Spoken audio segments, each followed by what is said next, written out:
Welcome home. We are WNST, AM 1570, Towson, Baltimore. We are Baltimore positive. We're going to be doing the Maryland Crab Cake Tour presented by our friends at the Maryland Lottery. I'm going to have the Magic 8 Balls to give away. We're going to be at Fadley's this week on Thursday, but have no fear. We're going to be at Pizza John's in Essex on the 21st. We're going to be back at Fadley's on the 2nd of April. I'm putting together a whole bunch of aggressive shows into April and May, including Coco's on April the 30th. We're doing like an Oriole thing that night. We're going to be at Cooper's on April 21st. We're doing like an Oriole thing that night. So it's going to be a good time. Come on out, support us, and support all the cool things we're doing here at Baltimore Positive, including getting off the sports track, not off the political track, probably right onto the political track, but in a sort of a different kind of way. There's an event going on here in the city where we can learn things. I love learning things. The Center for the Humanities over at Loyola University, where I've watched many a basketball game at Reitzer, and I actually lectured once. They let me lecture like a real professor. It was about journalism. Imagine that. On the 13th, they're going to be doing something on climate change and the emergency of climate change. And I saw trees blowing around last weekend and the wind, and we've had a tough winter and all of that. But just how much the earth has changed. And I have my own stories of going to New Zealand a couple of years ago and talking to local people, literally at the bottom of the South Island of the world, as far south as I could go. I've been north, but not lately, but I have flown over the North Pole a couple of times, and the world's changing. And acclaimed novelist Amitav Ghosh, or Ghosh, I believe is the correct pronunciation, is going to be speaking at Loyola University on March 13th. And here to talk about that, and I love smart people. I love when I get to say, I have a professor he is an associate professor of visual arts and running this humanities event that we've helped promote in years past with all sorts of issues of the world and climate change. I don't know if there's anything more important than this. And short of getting Greta Thunberg here, we're going to do a night over Loyola next week. And Professor Billy Friebele is here from Loyola, where I've spent my time on and off campus, even with the Smithereens back in the 1980s, having a good time at concerts. I've Wow. always loved Loyola. Lacrosse over there, soccer, my buddies played and all that good stuff. So we got a big night on climate change. It's amazing these universities still teaching people stuff, Billy, huh? Yep. We're still at it, despite whatever's going on. Yeah, it's exciting. I think we have a really great event coming up, and it's perfect right after spring break for us. So everybody comes back, and then we dig into what we do for this event is we have students read the same book, and then we get together for 2 consecutive days, and classes meet from different areas across campus. We all discuss the book together. Different professors lead discussions. So you might have like a marketing professor talking with a theology professor, talking with an engineering professor about their perspectives on climate change. And then that all leads up to the keynote on the 13th. Wow. It's like you guys think this through. There's like a whole syllabus for that. I love using college terms because, I mean, I went to college and I succeeded. I haven't shown it to anyone in 35 years, but I mean, my college has been honestly having people like you on. I'm always thrilled to have people that are smarter than me about all sorts of things. We can talk visual arts and all that, but this particular symposium in recent years, I've done all sorts of issues and I didn't even realize because sometimes I actually have the keynote speaker on and they're not like talking as much about what's going on the campus side of things. I do find it interesting when I meet young people about how they perceive the world, see the world in the era of Trumplandia, and just what you're trying to teach in a Jesuit university, and about how we treat people, we treat the world, we treat each other. Boy, climate change. I'd have to sit here for a little bit and think about, war and peace and truth and some pretty foundational things, especially what's going on with NATO right now and talking politics. But man, I don't know if there's anything other than water and air and sort of life itself and the planet staying in alignment, that's more important than climate change and what we've done with the industrialization of the planet in the last 150 years.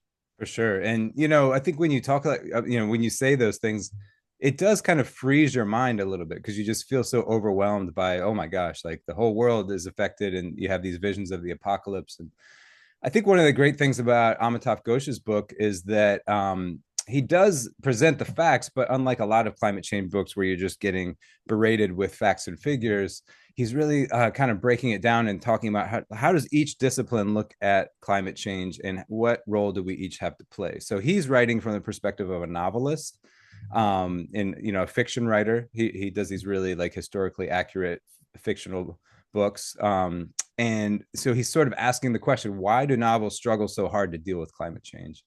And I mean, there's so much to this book. It's called The Great Derangement, Climate Change and the Unthinkable. And three sections, right? He's got a section on stories, a section on politics, and a section on history. And so that really invites this interdisciplinary conversation. That's why we really thought this would be a good book for us, because we wanted all these different perspectives. But at the end of the day, I mean, I think the sort of thesis, there are many theses in the book, but one of them is this idea that we have to start thinking about ourselves as a community and less like a group of individuals just trying to consume as much as possible, right? So Well, yeah. as America, we have to decide which direction we're going to go. I mean, Europe over the last 50, 60 years. I mean, dude, I'm 56. I know I look young and sexy, but I'm 56. I remember when we were going to be on the metric system by 1976. Oh man, You, that you, would have been. you know what I mean? Like, I remember being in school in kindergarten and we were like, we're going to be metric by 1976. It's Wow. 2025 and we're not even like, we don't think like that. We're No. never, we're never going to think like that. And in Canada, I'm going to be opening day up in Toronto and I'm going to be living in kilometers and I'm going to be drinking my beer in liters, which Mm. I like better anyway than Yeah, ounces some degree. it all makes But more sense. Yeah. yeah, but I would just say, that's just a very simple little stupid thing I could talk about where we're not going to adopt things that come from other places or thoughts. The climate change thing, it just hit me. My wife and I went to the South Island of New Zealand in 2017. Mm-hmm. And I'm not really a rugged guy. My wife's much more hikey and, like all that up in mountains. I'm much more like put me on the boat, give me the little tour. And we spent the extra $150 or whatever for one day to go. You can Google this place. It's called Doubtful Sound. Doubtful. That's like the word doubtful. Mm-hmm. There's a place called Milford Sound that's more touristy and a little more. This is a little more rugged. So like Mm-hmm. it's the literal bottom of the world below Queenstown, and so we're at the most extreme place where the next thing you can swim off to is Antarctica, like literally that. And we were there in it was in February, late February, about this time of year, summertime there, and so it was the warm season, and went through three seasons. Then we went up a hill, over a mountain. It snowed, and it was warm, and we saw dolphins, whales, just all these incredible things, penguins, things you can only see at the bottom of the world. But the thing I take from that and that experience, along with the pictures of my wife and I and having a good time and seeing Springsteen and eating a Ferg burger in Queenstown, which I highly recommend. Like Queenstown's maybe the most beautiful place on earth if you can get there between the earthquakes. But we were out on the boat and there was a man there, Polynesian, because it's part of the culture there. And he's an old wise man and he was running the boat. He was, there was a big boat, but he was one of the boatmen that was there, and I sort of befriended him because he was local. He had the Kiwi accent. And I was talking to him and befriended him over the course of the day, 4 hours in. And he's like, hey, mate, we got out here. I'm going to show you something. You're going to learn something, American, American. And this is Trump was running the country the first time. And he said, you see that peak up there? My whole life, I've lived down here and you can never see the top of that without snow. Mm-hmm. Now there's no snow ever, ever. I lived here 50 years and I'm like, ooh, I Google where I was and I'm like, ooh, that's that's serious. Yeah. Yeah. But you Yeah. have to go and see it and feel it in that way. You can see the icebergs breaking up and it makes the Mm-hmm. news. And it's been so politicized in this country. Yeah, 100%. It's interesting you say that. My wife's actually from Indonesia, and so we go there a lot. And other side, not too far from New Zealand, and yeah, they're in the process of moving the entire capital because of climate change. Jakarta, right, is like subject to. Underwater, right? Literally, Yeah, right? yeah, and I mean the flooding there is unbelievable. Her family lives on the coast in Java, and the floods that they get are just unreal, unreal, and Well, they you know, built a place that's no longer tenable because of right. what we've done to the planet. And that's been very clear here from New Orleans Yeah. on. It should have been clear in 2006 here, right? I'm I mean, glad that you're bringing that should that have up. been the moment, right? Yeah, yeah. No, that's you hit on a key part of the book where he discusses like I didn't Mumbai. even read the book. Yeah, I no, don't you're read. right there. I don't read no books, Billy. I don't read no books. Yeah. No, yeah, he talks about Mumbai and the way that society just loves to build on the water and these massive, metropolises that spring up right on the water and that real estate prices become, even more when you're right next to it. But that's all going to be an issue as we go forward. So Yeah, that's a key problem, right? Billy Friebele is here. He is a professor of visual. What is a professor of visual arts? I can't even say Oh, it. I teach studio art, so we do sculpture, we do digital art. In my department, we do drawing, painting, printmaking. Those are areas that I'm not as well versed in, but yeah, we have a lot of fun and we make stuff with our hands, and yeah. Well, I got a liberal arts education and I have my BS in corporate communication. I love to say I have a BS. It's great. It's better than a BA. I went to University of Baltimore, but it's 35 years ago. And, I think about the things that kids want and learn and need to know today. I would just honestly say, like, say liberal arts. I'd be like, what's a visual artsy fartsy dude like you doing running climate change? I mean, I think that's the whole point of going to college is learning about a lot of different things, right? And 100%. being a professor of one thing would not certainly preclude you from having a wife from that part of the world that understands climate change because it's screwing up her life and her family's life, right? Right, exactly. Yeah, I mean, I honestly like. I was excited to take this book on because my artwork is about climate change. It's about rivers. I did a whole project with Blue Water Baltimore last year. We did an animation class that worked with Blue Water Baltimore to help them visualize some of the big issues with the waterways in Baltimore. So, I'm excited about this book. I think it fits really well with all the things I'm trying to do in terms of working local. I mean, the big thing about climate change is, as I said, it's a massive issue that really freezes your brain. So what do? Well, you try to work locally, right? So one of the things we're doing around this symposium is we are creating localized Baltimore based events. So for example, 2 Fridays ago, we took a group to Curtis Bay and we did a toxic tour of Curtis Bay, led by Nicole Fabricant, who's at Towson in anthropology, organized the tour. But we were meeting with residents, high school students who have an organization called Free Your Voice that have been fighting against all of the toxic pollution down there.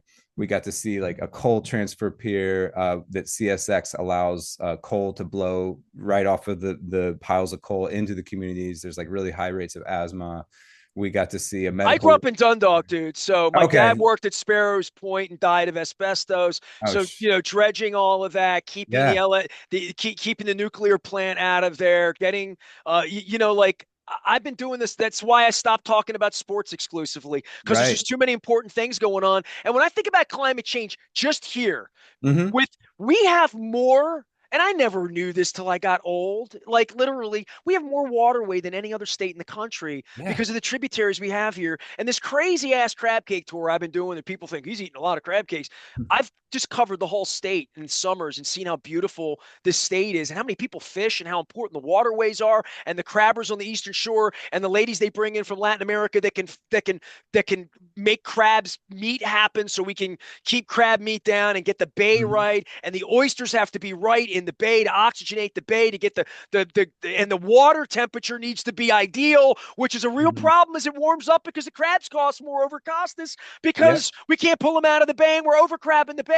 And like Martin O'Malley's written a book on this. So, and now he's running Social Security trying to save that for us. So I've been at this a while on all of these things, but I'll say two things. Middle River, the Mm-hmm. flood of 2003 moved me downtown. My Mm-hmm. basement flooded in White Marsh. I Yeah. just thought, freak storm, you know what Yeah. I mean? It's just a hurricane.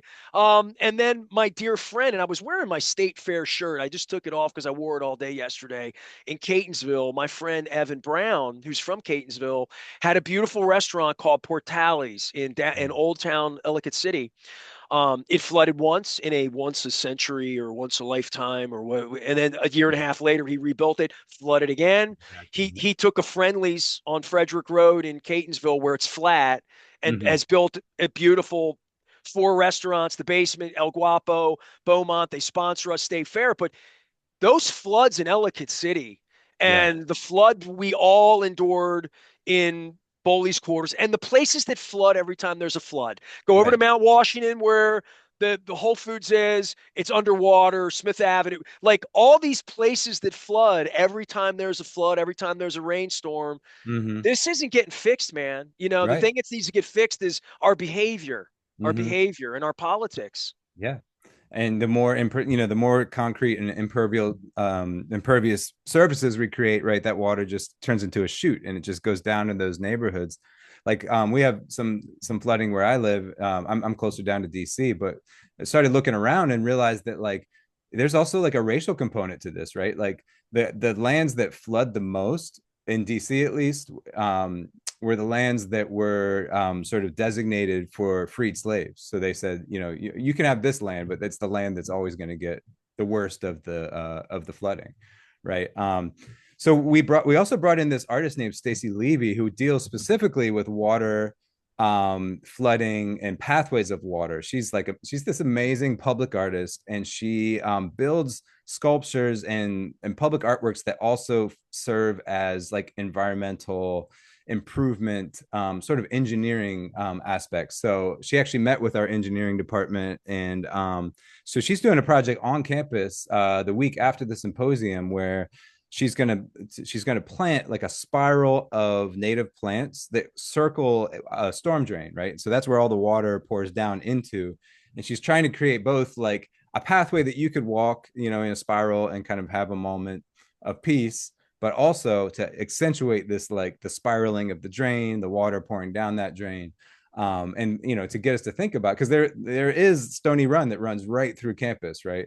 And so nobody really thinks about it, that all the water, whatever you throw on the ground, is going right to Stony Run. It's going out into the bay from there. So yeah, it's all interconnected, and we're trying to do these kind of activities to have a local aspect of climate change. Really think about what's happening right outside our doors. Well, you know what? My friends at Liberty Pure Solutions, another one of my sponsors, keeps my water clean, and I've talked to Mm. him a lot about in the county and well water and runoff from all sorts of whatever toxins. Yeah. I was out fishing with Dan Rodricks, my pal, taking me fly fishing for the first time in my life out in the western part of the state where this paper mill was blowing bad Mm. stuff down the river and killing all the rainbow trout, killing the fish.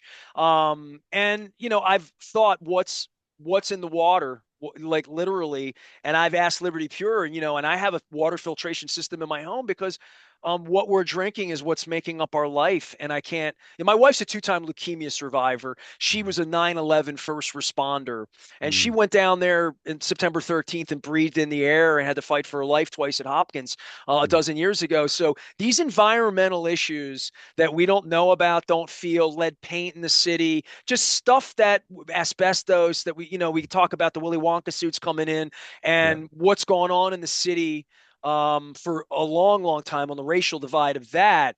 But Hmm. water is Hmm. so fundamental, and the climate change and how it affects water is also baked into this. Hey, this sounds like a great night. Tell everybody what they can expect when I want to get the pronunciation right. Acclaimed novelist Amitav Ghosh speaking at Loyola University on March 13th. My guest is Professor Billy Friebele. He is the associate professor of visual arts, but they do this humanities series. They do this book, all this stuff, and they bring in big shot speaker to come in and teach these kids something, and that's what you're trying to do. But it's a night where your campus unites, correct? Yeah, for sure. And it's also, we love how the community also shows up for these events. So we invite anyone. It's a free event. You can find the information on our website. And it's at 6:30. He's going to give a lecture on climate migration, which is interesting that you just mentioned that you had to move because of floods, right? This is something we're going to see a lot more of. And yeah, he actually talked to a lot of climate migrants in Venice and different areas around the world and collected stories. And he's going to be doing a bit of storytelling and kind of interweaving that personal narrative with a more like what we're doing, talking more globally Well, I'm about going to like, send him down to Queenstown because he's going to get a hell of a cheeseburger and a good there you ride go. on the thing. I'm going to Nice. send him to find my Kiwi friend and have him tell some stories about, what it looks like down there because it's not inhospitable in the way that the northern parts of Sweden or Norway or Alaska, where you may talk to Inuit people, in that part of the world. This is like not inhabited by a lot more lambs and sheep. It Right, looks more right. like Lords of the whatever that thing is, the Tolkien, whatever. I don't read Yeah. any of that. I already told you I don't read I read books. I'm kidding you. I only say that, and I'll end this with you. But the event is March 13th, and it's free, right? Everybody can come Yeah, out for this, right? free. Yep, And and you can get your website, book. where can people find all this information on that? It's at loyola.edu, humanities symposium. Just symposium. I looked at it Join right. us. Yeah, there Yeah, you go. just go on the website and look up humanities symposium. It's easy to find. It's March 13th, and the Yep. campus is centrally located, Yep. in the middle of all that. I forgot the last. What story was I was going to tell you a story. I forgot my story. That's all right. I'm long-winded about it. The most important thing is I've been going to Loyola all my life. I Yeah. never went to Great. school there, but I did get to give one lecture on journalism there, and I appreciate it. And I'll say this about your campus, because I've tried to say polite things about everybody when I come on their campuses, because I feel like I'm Thornton Mellon. You know what I mean? Like I'm too old to go back to college. But when I come on, your campus is beautiful, man. And I never knew how beautiful it was till I walked into some buildings, and I'm like, oh man, I want to go to Loyola. I never knew that. Yeah, I mean, I will say it's also an arboretum. So there's these really old trees throughout, and you'll see like little tree tags that identifying the tree. So that gives it this really nice kind of woodsy feel to it. So Well, I like Loyola, and I appreciate I love having a guest like you on every year. Bring me some more anthropologists and visual arts people and yes, people doing good stuff here in Baltimore. People measuring the water and making sure the water's clean for us. That's important. 100%. Yep, I agree. Yeah, and you got to just act locally. That's the only thing you can do, right? You know what? This was a story I was going to tell you because it was about the joke of not reading books. I'm an author. I'm a writer. I cut my teeth writing at the newspaper back in the 80s. I'm a writer. When I die, my thing won't say radio idiot. It'll just say writer. Mhm. Probably be spelled wrong, but I like that, right or wrong. So, as a writer, I wrote a book on the Ravens when they won the Super Bowl here. I don't know Mhm. if you were here or not, 2013 through 2014. They won Yep. the Super Bowl, and I write this book on it, big thick book, no pictures, didn't have no pictures in it. It was Mhm. a third person story of Joe Flacco and how they won. And I took the book down to Ocean City for a fan experience. They have a summer fan experience. It's June. It was Father's Day week. I had 10,000 books, and there were 15,000 Raven fans, and everybody's all hooted up, drunked up, and they're all. Mhm. And I had the books, and every person that walked by looked at the book, and it It's had too too many big. words, and they all said the same thing to me. I don't read new books. That books don't Oh got new. man. So I dealt with that for 2 days in Ocean City, and I Yep. felt like the world was going to hell. And then Trump got Yeah. elected the first time. Right. So like it's more of a punchline Confirmed for it. me to say I don't read no books because it was Yeah. spoken to me that way. Because I I like hear you. there's nothing more important than people becoming more educated, especially about something as important as climate change. So I Yeah, it's appreciate the true. good work you guys are doing over there. I appreciate that. Yeah, yeah. Reading is down, but there's lots of other formats, right? You can listen to books, you could there's the videos. I've been sending out also check out his on that note, if you don't have time to read his book, just there's a bunch of interviews with him and he's amazing in the interviews. So just look those up. I love compelling people who are trying to teach us stuff, and I try to learn as much as I can. So, time well spent with you, Professor. Thank you very much. Thank you so much, Nestor. Yeah, I did a half an hour with a visual arts guy. We never even got to the visual arts part of this thing. I have That's to bring you no, back on the show. that's all right. Yeah, we'll do that next time. The event is on the 13th. Hope really everybody gets over to Loyola University. It's very, very important. Acclaimed novelist Amitav Ghosh speaking at Loyola on the threat of climate emergency on the back end of his book, The Great Uprooting, Migration and Movement in the Age of Climate Change. It is a keynote speech, and it's free and it's easy. And if you enjoy such things and such topics and you like learning stuff, you can go over there on the 13th. I am Nestor. We are WNST, AM 1570, Towson, Baltimore, and we never stop talking Baltimore positive.